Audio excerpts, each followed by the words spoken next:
آپ نے سماجی دباؤ اور رکاوٹوں کا ذکر کیا اور وہ یقیناً موجود ہیں، لیکن کیا کرداروں کے انفرادی فیصلے اور ان کی ذاتی تبدیلی زیادہ اہم نہیں؟ مثال کے طور پر الزبتھ کا مسٹر ڈارسی کی پہلی شادی کی پیشکش کو ٹھکرانا، سوچیں ذرا، وہ پیشکش اس کے اور اس کے پورے خاندان کے لیے مالی طور پر کتنی بڑی نعمت تھی۔ ایک لمحے میں ان کی ساری معاشی پریشانیاں دور ہو جاتی، لیکن الزبتھ نے انکار کر دیا۔ کیوں؟ کیونکہ وہ ڈارسی کے مغرور رویے اور جس طرح اس نے دوسروں کے ساتھ سلوک کیا تھا، خاص طور پر وکھم اور اپنی بہن جین کے معاملے میں، اسے ناپسند کرتی تھی۔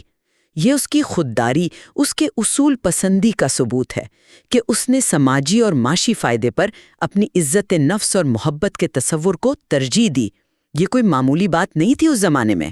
ہاں، اس کا انکار واقعی ایک ڈرامائی لمحہ ہے، لیکن ذرا اس انکار کی وجہ پر غور کریں۔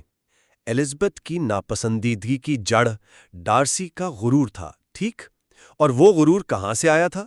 براہ راست اس کی غیر معمولی دولت اور اعلیٰ سماجی حیثیت سے، یعنی طبقاتی فرق ان کے درمیان شروع سے ہی ایک بڑی دیوار تھی۔ تو الزبتھ کا انکار بھی ایک طرح سے اسی سماجی نظام کے تضادات کا نتیجہ تھا۔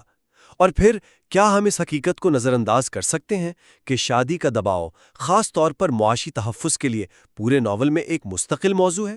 مسز بینٹ کی بھاگ دوڑ، یا خود الزبتھ کی سب سے اچھی دوست شارلٹ لوکاس کا مسٹر کالنز جیسے ناپسندیدہ مگر مالی طور پر مستحکم شخص سے شادی کا فیصلہ؟ شارلٹ خود کہتی ہے کہ وہ خوشی نہیں، صرف ایک محفوظ گھر چاہتی ہے۔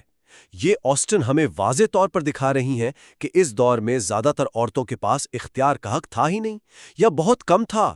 ان کے لیے شادی ایک معاشی ضرورت تھی۔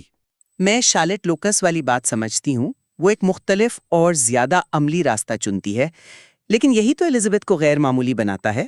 وہ اس عملی راستے کو رد کرتی ہے۔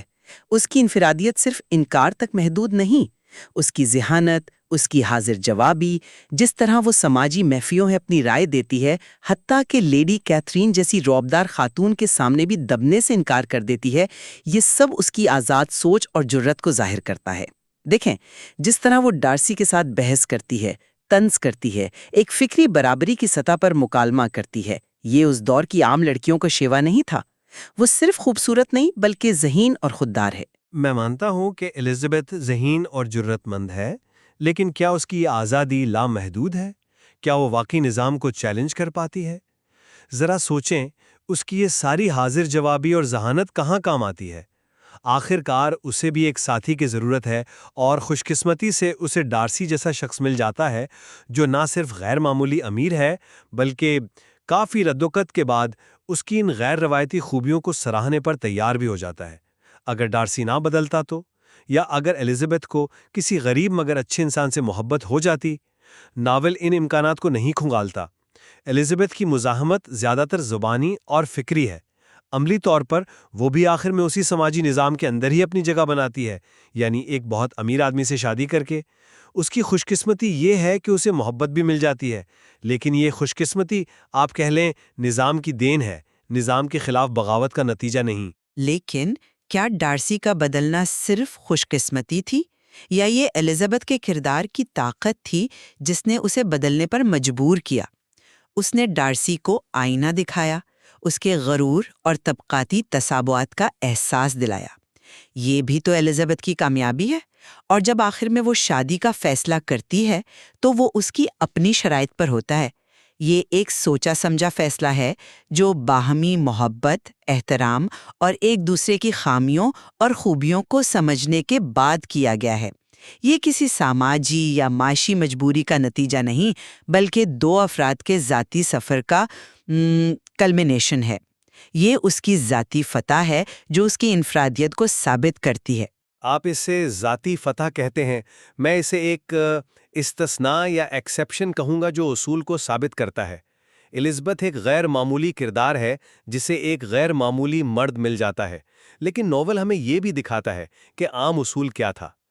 شارلٹ لوکس کی شادی، لیڈی کا وکھم کے ساتھ بھاگ جانا اور اس کے نتیجے میں پورے خاندان کی عزت پر حرف آنا، مسز بینٹ کی مسلسل پریشانی، یہ سب اس نظام کی سختیاں اور خطرات دکھاتے ہیں۔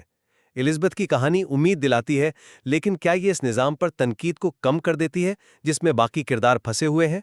مجھے لگتا ہے کہ آسٹن دونوں چیزیں ایک ساتھ کر رہے ہیں۔ وہ ایک غیر معمولی ہیروئن کی کہانی سنا رہے ہیں، لیکن ساتھ ہی سماج کی تصویر کشی بھی کر رہے ہیں جو ایسی غیر معمولی شخصیات کے لیے بھی بہت محدود تھا۔ چلیں اب ذرا ناول کے اختتام کی طرف آتے ہیں۔ میرے خیال میں جو دو مرکزی جوڑے ہیں، الزبتھ اور ڈارسی اور جین اور بنگلے، ان کی کامیاب اور خوشگوار شادیاں رومانوی تکمیل کی بہترین مثال ہیں۔ یہ شادیاں صرف اس لیے نہیں ہوئیں کہ لڑکے امیر تھے اور لڑکیاں خوبصورت، نہیں، یہ کرداروں کی ذاتی نشو و نما کا نتیجہ تھیں۔ الزبتھ اور ڈارسی نے اپنے غرور اور تعصب پر قابو پایا، جین اور بنگلے نے بیرونی اثرات اور غلط فہمیوں کو دور کیا۔ یہ رشتے باہمی محبت، گہرے احترام اور ایک دوسرے کو سمجھنے کی بنیاد پر قائم ہوئے۔ آسٹن ہمیں ایک آئیڈیل دکھا رہی ہیں کہ سچی محبت اور کردار کی پختگی سماجی رکاوٹوں کو عبور کر سکتی ہے اور ایک خوشگوار زندگی کی بنیاد بن سکتی ہے۔ یہ اختتام ناول کے بنیادی پیغام، محبت اور ذاتی ارتقاء کی اہمیت کو مضبوط کرتا ہے۔ اختتام بلا شبہ پڑھنے والے کو خوشی دیتا ہے، اس میں کوئی شک نہیں، لیکن کیا اس خوشگوار تصویر کا ایک دوسرا رخ نہیں؟ یہ حقیقت تو اپنی جگہ قائم ہے کہ دونوں بہنیں الزبتھ اور جین، جن کے پاس وراثت میں کچھ خاص نہیں تھا، ان کی شادیاں معاشرے کے امیر ترین نوجوانوں میں ہوتی ہیں۔ ایک طرح سے دیکھا جائے تو یہ اختتام اسی سماجی نظام کو تقویت دیتا ہے جس پر ہم تنقید کی بات کر رہے ہیں، یعنی عورت کی حتمی کامیابی، خوشی اور تحفظ کا دار و مدار آخرکار ایک اچھی، یعنی مالی طور پر انتہائی مستحکم شادی پر ہی ہے۔ مسز بینٹ کا جو خواب تھا اپنی بیٹیوں کی امیر گھرانوں میں شادی، وہ آخرکار پورا ہو جاتا ہے، بھلے ہی اس میں محبت کا عنصر بھی شامل ہو۔ تو کیا یہ واقعی نظام کو چیلنج کرتا ہے، یا یہ ایک طرح کا رومانوی فرار ہے جو ہمیں یہ بھلا دیتا ہے کہ اصل سماجی ڈھانچہ ویسا کا ویسا ہی ہے؟ یہ خوشگوار حل پیش کرتا ہے، لیکن یہ حل بھی طبقاتی حقیقتوں اور معاشی ضرورتوں کے دائرے سے باہر نہیں نکلتا۔ میں سمجھتی ہوں کہ آپ اسے کچھ زیادہ ہی منفی انداز میں دیکھ رہے ہیں۔ کیا یہ ممکن نہیں کہ آسٹن یہ دکھا رہی ہوں کہ محبت اور دولت کا حسین امتزاج بھی ممکن ہے، کہ کردار کی خوبی اور معاشی استحکام ایک دوسرے کی ضد نہیں؟ الزبتھ ڈارسی سے صرف اس کی دولت کی وجہ سے شادی نہیں کرتی، وہ اس کی بدلی ہوئی شخصیت، اس کی نیکی اور اپنی محبت کا یقین ہونے کے بعد راضی ہوتی ہے۔ یہ صرف خوش قسمتی نہیں، یہ کمائی ہوئی خوشی ہے۔ کمائی ہوئی خوشی شاید، لیکن یہ بھی تو سچ ہے کہ اگر ڈارسی کے پاس پمبرلے کی وہ عظیم و شان جائیداد نہ ہوتی تو کیا الزبتھ کا رویہ شروع سے ہی مختلف نہ ہوتا؟ کیا اس کے غرور کو نظر انداز کرنا آسان نہ ہوتا؟ آسٹن دولت کی اہمیت کو کبھی کم نہیں کرتی، وہ رومانوی ضرور ہیں مگر حقیقت پسند بھی۔ میرے خیال میں یہ کہنا کہ ناول بنیادی طور پر محبت کا جشن ہے، اس کی سماجی تنقید کی گہرائی کو کم کرنا ہے۔ وہ محبت کو اس کے سماجی اور معاشی سیاق و سباق میں رکھ کر دیکھتی ہیں، اور یہی اس ناول کی بڑی خوبی ہے۔ کرداروں کا ذاتی سفر ہے۔ یہ دکھاتا ہے کہ محبت، عزت نفس اور اپنی خامیوں پر قابو پانا کیسے سماجی رکاوٹوں کے باوجود ایک بھرپور زندگی کی راہ ہموار کر سکتا ہے۔ الزبتھ اور ڈارسی کا رشتہ اس کی بہترین مثال ہے۔ اور میرا موقف یہ ہے کہ ناول کو بنیادی طور پر 19ویں صدی کے انگلستان کے طبقاتی نظام، شادی کے معاشی دباؤ اور خاص طور پر عورتوں کے محدود اختیارات پر ایک ذہین اور باریک بین تنقید کے طور پر سمجھنا چاہیے۔ محبت کی کہانی اہم ہے، لیکن وہ اس وسیع تر سماجی کینوس پر بنی گئی ہے جہاں طبقہ، دولت اور ساخت ہی اصل کردار ادا کرتے نظر آتے ہیں۔ ناول ان دباؤ اور مجبوریوں کو بڑی خوبی سے سامنے لاتا ہے۔ یہ تو واضح ہے کہ پرائڈ اینڈ پریجوڈس کوئی سادہ کہانی نہیں ہے۔ یہ محبت، ذاتی نشوونما، سماجی طبقات، پیسے کی اہمیت اور شادی کی پیچیدگیوں جیسے موضوعات کو بڑی مہارت سے ایک ساتھ پروتا ہے۔ اس میں کوئی شک نہیں کہ یہ دونوں پہلو، رومانوی اور سماجی تنقید، ناول میں گہرائی سے موجود ہیں۔ بالکل، اور شاید یہی وجہ ہے کہ یہ ناول آج بھی اتنا متعلقہ اور دلچسپ ہے۔ یہ ہمیں مختلف زاویوں سے سوچنے پر مجبور کرتا ہے۔ ان الگ الگ نقطۂ نظر سے ناول کو دیکھنا ہی اس کی اصل خوبصورتی اور جین آسٹن کے کمال فن کو سمجھنے میں مدد دیتا ہے۔ ہم کم از کم اس بات پر تو متفق ہو سکتے ہیں کہ یہ بحث خود ناول کی طرح ہی دلچسپ اور کثیر الجہاتی ہے۔